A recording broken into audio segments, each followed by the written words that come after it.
Market Mantra. Market Mantra. Market Mantra. Market Mantra. Market Mantra.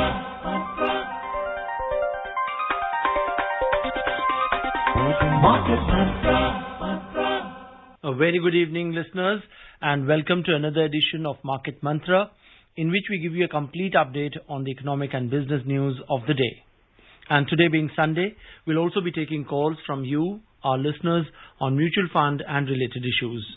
You can call us on 2331 4444, 2371 7106 and 2371 7117. If you're calling from outside Delhi, please prefix the STD code, that's 011 before the numbers. I'm S. Rangabashyam, and with me is my co-anchor in Hindi, Sonu Sood. Good evening, Sonu. धन्यवाद रंगा। Good evening, नमस्कार श्रोताओं। Market मंत्र में आपका स्वागत है, जहां हम ताजा आर्थिक खबरें आप तक लाते हैं। श्रोताओं, आज रविवार है और हर रविवार की तरह आज भी म्यूचुअल फंड से जुड़े आपके सवालों को प्रोग्राम में हम सीधे शामिल करेंगे।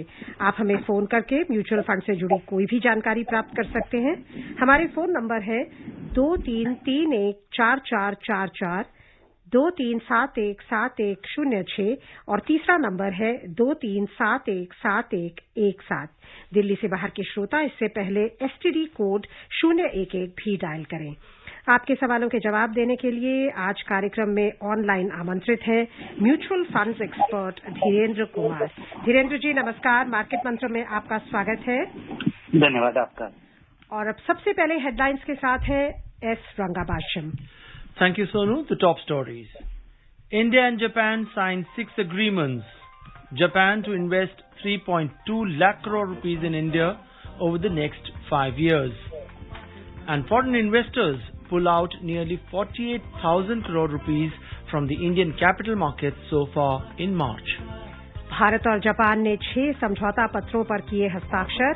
अगले 5 वर्षों के दौरान जापान भारत में 3.2 लाख करोड़ रुपए का करेगा निवेश। और विदेशी निवेशकों ने मार्च में अब तक भारतीय पूंजी बाजारों से लगभग 48,000 करोड़ रुपए निकाले बाहर।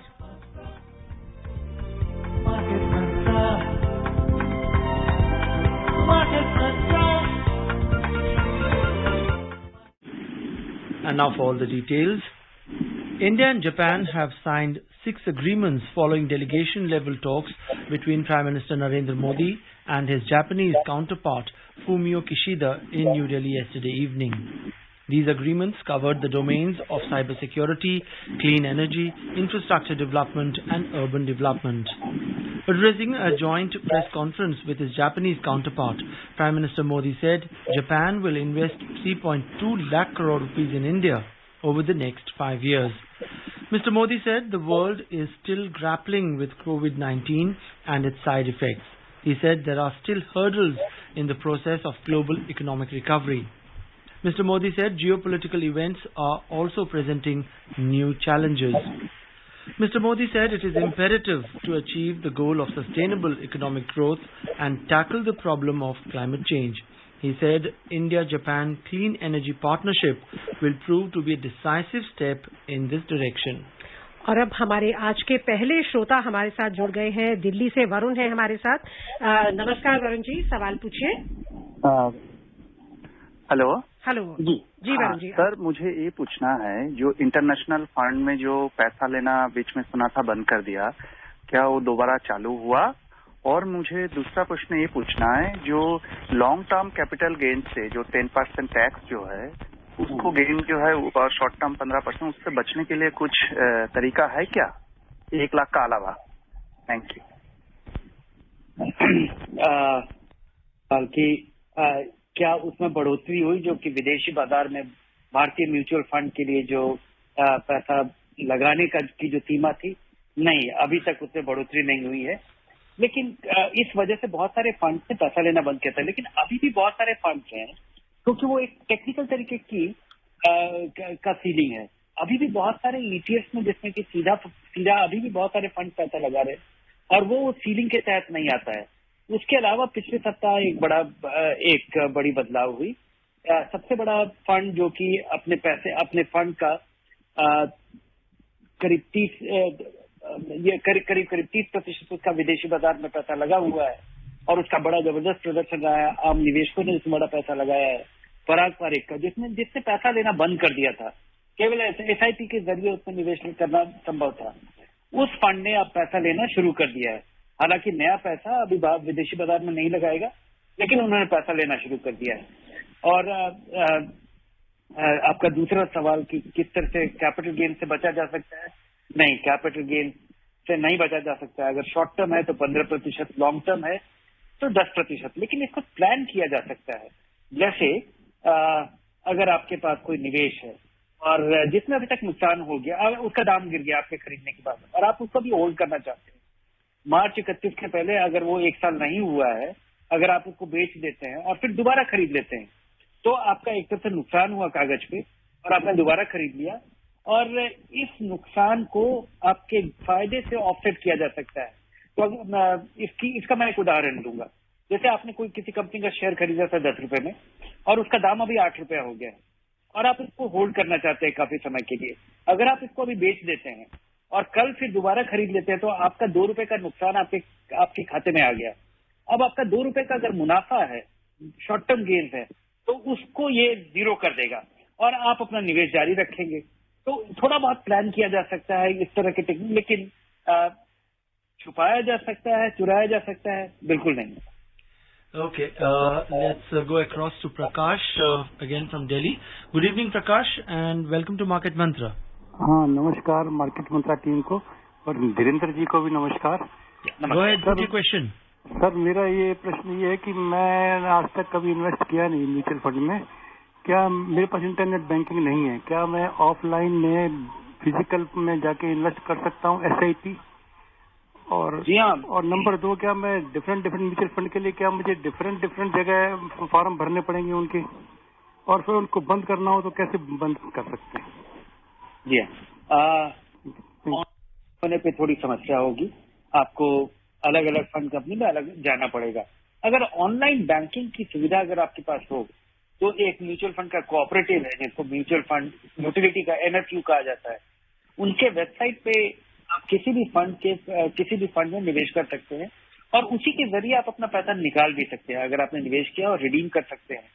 और अगर ऐसा नहीं है, आपको फिजिकली अगर करना है, तो आपको इन्वेस्ट करने के लिए फॉर्म भरना पड़ेगा, KYC करवाना पड़ेगा। उसके बाद SIP करने के लिए आपको एक मैंडेट भी देना पड़ेगा कि इतना रुपया आप अपने खाते से हर महीने निकालने का आप एक ऑथराइजेशन दे रहे हैं बैंक को, और उसकी अवधि सीमित भी हो सकती है, 12 महीने, 24 महीने, 36 महीने, या फिर वो परपेचुइटी के लिए भी हो सकता है। और जब आपको पैसा निकालना होगा तब भी आपको ट्रैवल करना पड़ेगा, आपको जाना पड़ेगा उस रिडेम्पशन रिक्वेस्ट के लिए। जब आप निवेश करते हैं तो हर महीने जब भी कभी कोई निवेश होता है, इंक्रीमेंटल इन्वेस्टमेंट होता है, तो आपके पास अकाउंट स्टेटमेंट आता है, और उस अकाउंट स्टेटमेंट में ही एक रिडेम्पशन का नीचे रिक्वेस्ट का एक फॉर्म भी होता है और एडिशनल इन्वेस्टमेंट करने के भी का भी फॉर्म होता है आपके अकाउंट स्टेटमेंट के नीचे। तो म्यूचुअल फंड में निवेश, अगर आप आज के दिन काफी बड़ा बदलाव हो चुका है, सब कुछ ऑनलाइन संभव है, लेकिन अगर आप फिजिकल मोड में करना चाहते हैं तो आपको म्यूचुअल फंड कंपनियों के ऑफिसेज में आपको जाना पड़ेगा। अगले कॉलर है जितेंद्र खजुराहो से हमें फोन कर रहे हैं। नमस्कार, स्वागत है, सवाल पूछें। जी मैम नमस्ते, और धीरेन्द्र सर को भी नमस्ते। नमस्कार। मेरे मैम 2 क्वेश्चन है। पहला क्वेश्चन है कि जो म्यूचुअल फंड होते हैं तो ये गवर्नमेंट में रजिस्टर्ड होते हैं या SEBI में रजिस्टर्ड होते हैं, और इसको ओपन करने के लिए क्या क्वालिफिकेशन होती है? और दूसरा क्वेश्चन है SIP क्या होता है? ये म्यूचुअल फंड को रेगुलेट SEBI करता है। म्यूचुअल फंड चलाने के लिए SEBI से लाइसेंस लेना पड़ता है।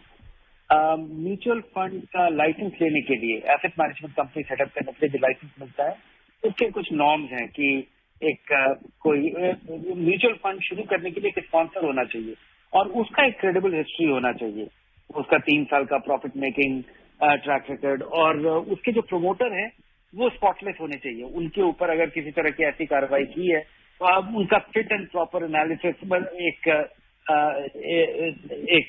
लीगल टर्म है कि जो वो सक्षम लोग हैं, वो लायक लोग हैं, वो क्रेडिबल लोग हैं, वो ऐसे साथ वाले लोग हैं जो कि म्यूचुअल फंड चला सकते हैं। और इसके अलावा म्यूचुअल फंड कंपनी चलाने के लिए आपके पास 50 करोड़ रुपए की पूंजी अपनी होनी चाहिए। उस एसेट मैनेजमेंट कंपनी में 50 करोड़ का कैपिटल होना चाहिए। तो ये फ्रेमवर्क है। और SIP समझिए कि बाजार में म्यूचुअल फंड में लगाने वाला ये रिकरिंग डिपॉजिट है। Right. Let's go across to Navi Mumbai, from where we are joined by Jitendra Yadav. Good evening, Jitendra, sir. please turn down the volume of your radio set. Good evening, sir. Yeah, good evening. Go ahead, put your question. It is my very simple question. Yeah. What is a better option to buy home by loan, or we have to stay buy on rent? This is a basic question is arising in my mind. So please explain me. Okay, fine. Okay. No, I'm not the best person, but I can actually apply some common sense to it. I think the investment, buying a home is not only an investment; it is also providing a lot of comfort or emotional comfort of having a shelter, and bad times which we might face in our life. So at least you will be assured that you have the shelter. That apart, I think, if you are looking at it purely from an economic standpoint, it entirely depends. The primary thing is that if you borrow, generally borrowing money and buying a house is a good idea, simply because if you are going to save on rent, if you are going to get a tax break, and the long-term return on your investment is always, better than the borrowing that you will, the money that you will borrow.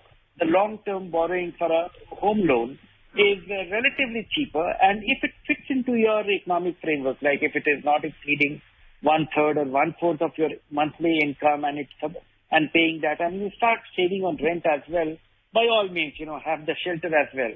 But it is not worth. A lot of people are shortchanging themselves, mortgaging a great deal or assuming great deal of anxiety for the sake of buying a home. That may not be worthwhile. Take your time, build your initial corpus, have at least 25% of contribution in buying the home, and make sure that the money that you will borrow, you are not extremely stretched or very stretched to pay the EMI. अब चलते हैं गुरुग्राम, जहां से हमारे श्रोता बीबी नरोला हमारे साथ जुड़े हुए हैं। नमस्कार जी, सवाल पूछे। Yes, I'm a senior citizen. And I have an insurance product which is maturing very soon, within 1 month, and I have about 10 lakhs getting matured from that insurance product. So now I have an option either to invest in a post office scheme, which probably we can invest up to 15 lakhs for a period. There's a lock-in period of 5 years. Yes. So I want an advice which mutual fund I should invest in, which is at par with this post office scheme, a low risk and interest of say 7.4% and above, where I should get returns similar to a post office scheme, and the tax treatment also in that mutual fund should be somewhat similar. Please advise me that mutual fund. Okay. There is nothing like senior citizen savings scheme, because on the safety front, it is the safest one. Government of India is issuing that. It is almost like a sovereign deposit. That apart, so nothing matches the safety of that, because any market-linked investment comes with, is dependent on the essential market risk you carry. When it comes to, what will be an appropriate thing? That will be a desirable thing if you have absolutely necessary income dependence. Then senior citizen savings scheme might be a good choice. But if you are not heavily dependent, if it is little up and down, I think the conservative bond fund or conservative equity saver fund or the dividend equity income fund, they could be a reasonable choice, because they will be they will be able to give you substantially more return, and but they may not be very regular with the income, and if your need for income is little less frequently, maybe annual income to support as a supplementary source of income, then that could be a reasonable choice. Okay, fine. Let's continue with some more phone calls. We are now joined by Amit from Ghaziabad in Uttar Pradesh. Good evening, Amit, and welcome to Market Mantra. Yeah, very good evening to Market Mantra and Dhirendra sir. So एक मेरा sir portfolio ये है कि इसमें 4 mutual funds हैं. First पहला है कि axis long term equity fund जिसको मतलब 5 years प्लस हो गए, और सेकंड मेरा HDFC टॉप 100 है growth, and third is ICICI which is growth, and fourth is IDFC premium equity fund growth. तो इनको ऑलमोस्ट सबको 7-8 years हो गए हैं. मुझे पहला तो मेरे 2 क्वेश्चंस हैं. एक क्वेश्चन ये है कि मेरा पोर्टफोलियो में मुझे चेंज करना है, कुछ एडिट करना है, तो वो मुझे प्लीज एडवाइस दीजिए. कुछ मुझे SAP ऐड करनी है या कुछ नया फंड ऐड करना है. और दूसरा क्वेश्चन ये है, मेरा HDFC टॉप 100 में मैंने SAP स्टॉप कर दिया है. ऑलमोस्ट 2-3 साल हो गए मैं स्टॉप किए हुए. तो क्या मुझे इसको कंटिन्यू करना है SAP या मुझे उसको कोई दूसरा फंड लेना है, मतलब इसके मतलब थैंक यू. साल से इन्वेस्ट किया है. ये जो दोनों फंड हैं, ICICI का ब्लू चिप और HDFC का टॉप 100, ये दोनों ही बड़ी कंपनियों में पैसा लगाएंगे. और जिस तरह की आपकी अवधि आपने 5-7 साल से लगाया हुआ है, अभी भी कई सालों के लिए आप लगा सकते हैं. आप एडिशनल पैसा भी आप लगा सकते हैं. तो मेरी सलाह होगी कि अपने पैसे को फ्लेक्सी कैप फंड या मल्टी कैप फंड में लगा देना चाहिए, क्योंकि वो मल्टी कैप फंड जो कि 25% कम से कम लार्ज, मिड और स्मॉल में लगाएंगे, जिसकी वजह से मुझे उम्मीद है कि आने वाले कई सालों में 5-10 साल में उनका प्रदर्शन केवल लार्ज कैप फंड से बेहतर होगा. और मेरी बस इतनी सलाह है कि ये दोनों फंड हालांकि अच्छे हैं. HDFC का टॉप 100 का प्रदर्शन काफी खराब था, लेकिन अब उसमें बड़ा सुधार आया है.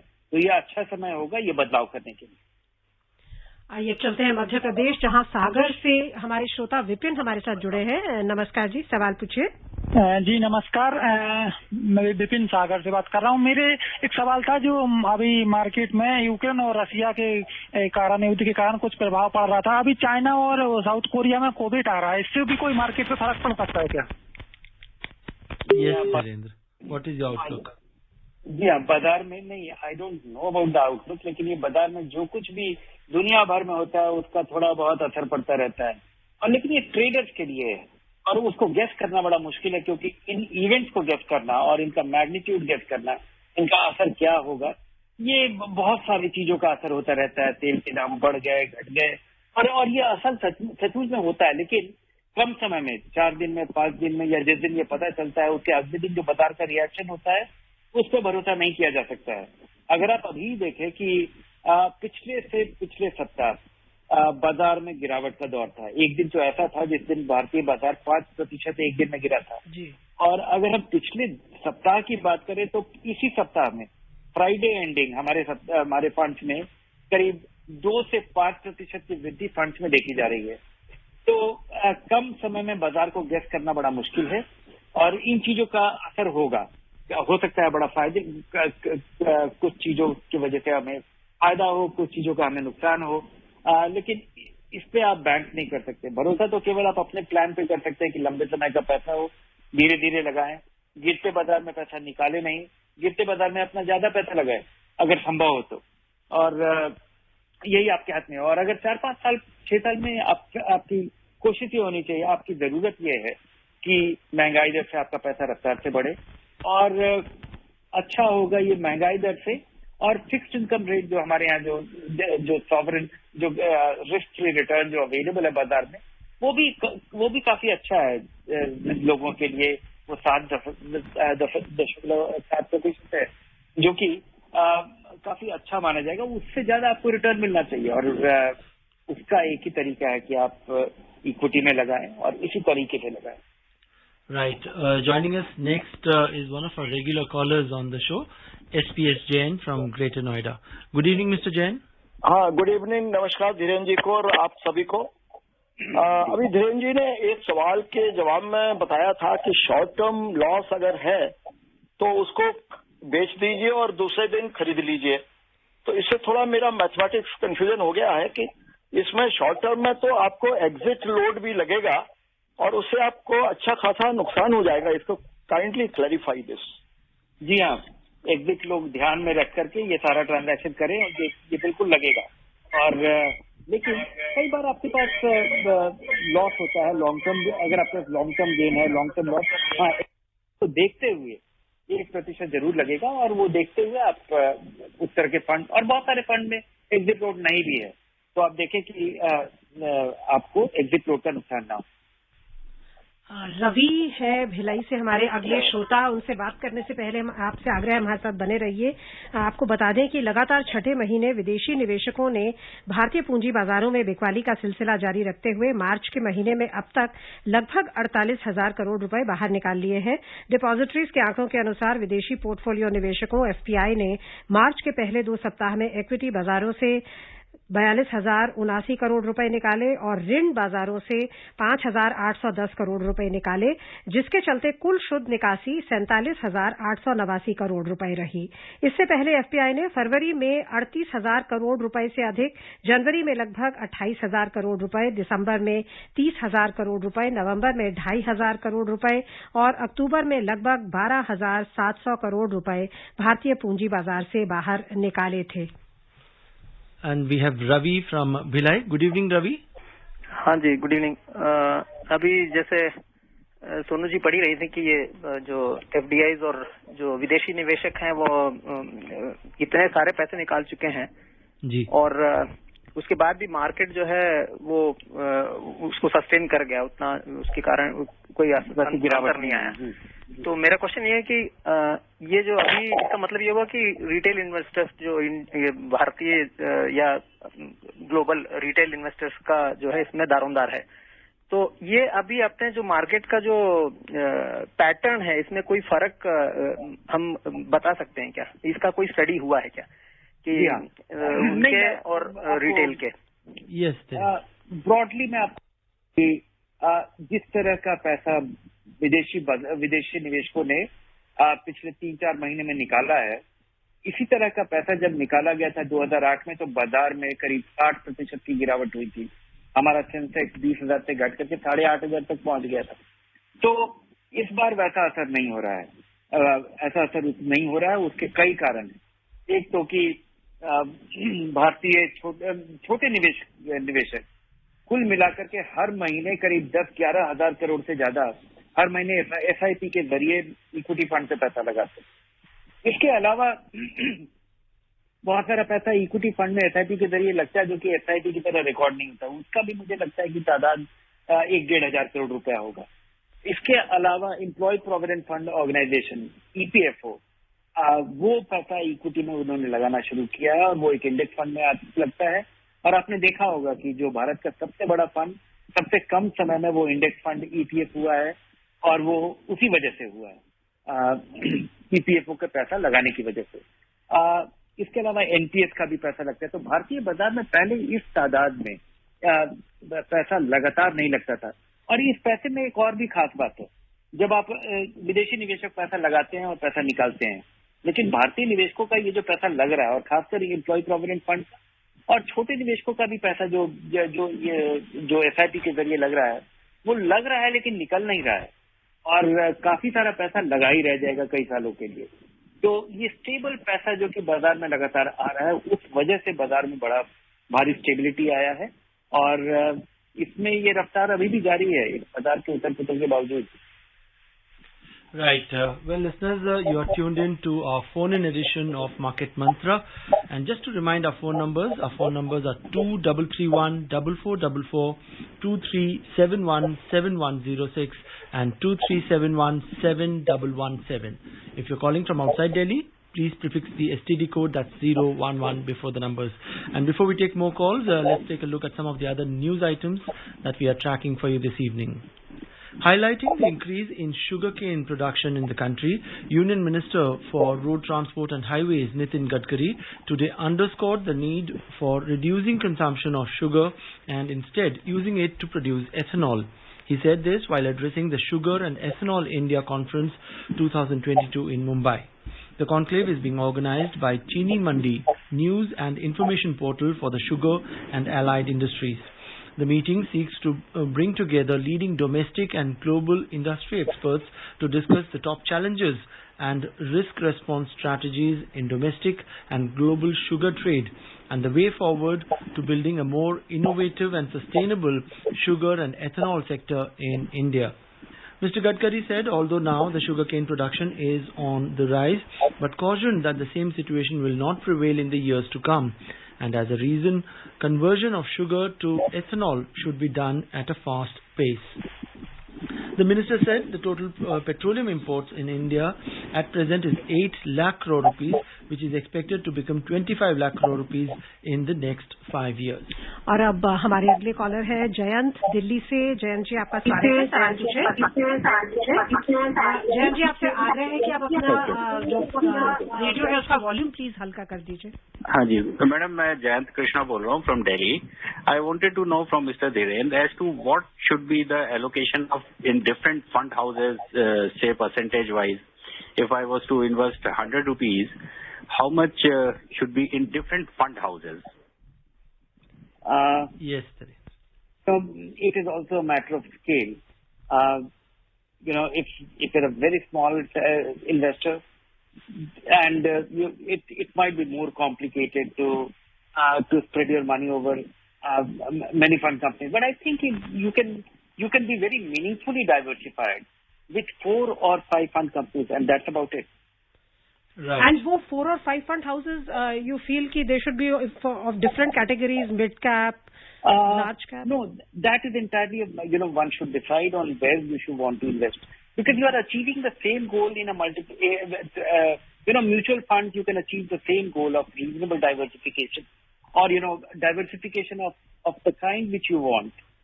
In multiple ways, by buying a mid-cap, small-cap and large-cap yourself, or instead of a large-cap actively managed fund, a index fund, or a multi-cap fund, or a flexi-cap fund, or whatever.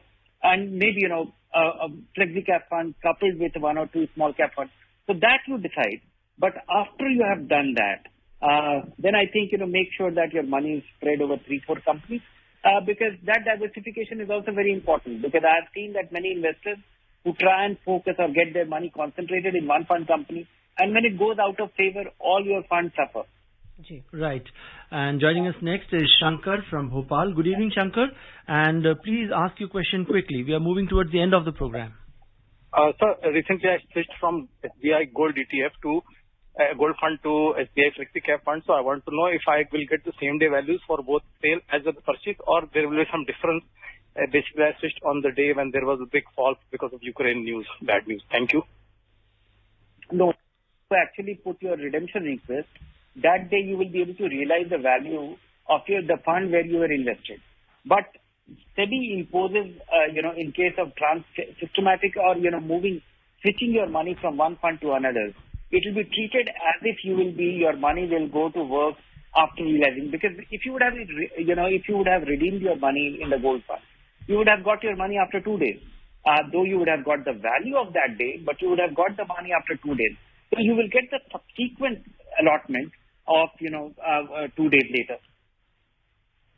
जी और जल्दी से बता दें अपने श्रोताओं को, चालू वित्त वर्ष के पहले 10 महीनों में 81 करोड़ 63 लाख डॉलर मूल्य के मक्के का निर्यात हुआ है। पिछले वित्त में हुए 63 करोड़ 48 लाख डॉलर के निर्यात को इस वर्ष अब तक का निर्यात पहले ही पीछे छोड़ चुका है। हम अपने सभी श्रोताओं का धन्यवाद करना चाहेंगे जिन्होंने इतने उत्साह के साथ आज के कार्यक्रम में भाग लिया। और धीरेन्द्र जी, आपका भी बहुत बहुत धन्यवाद, आप आए और इतनी विस्तृत जानकारी हमारे एक एक श्रोता को दी। धन्यवाद आपका। And before we close, a quick look at the top stories. India and Japan signed 6 agreements. Japan to invest 3.2 lakh crore rupees in India over the next 5 years. And foreign investors pull out nearly 48,000 crore rupees from the Indian capital markets so far in March. Bharat और Japan ने 6 समझौता पत्रों पर किए हस्ताक्षर। अगले 5 वर्षों के दौरान जापान भारत में 3.2 लाख करोड़ रुपए का करेगा निवेश। और विदेशी निवेशकों ने मार्च में अब तक भारतीय पूंजी बाजारों से लगभग 48,000 करोड़ रुपए निकाले बाहर। That's it in this edition of Market Mantra. Thank you so much for joining us. Goodbye and have a pleasant Sunday evening.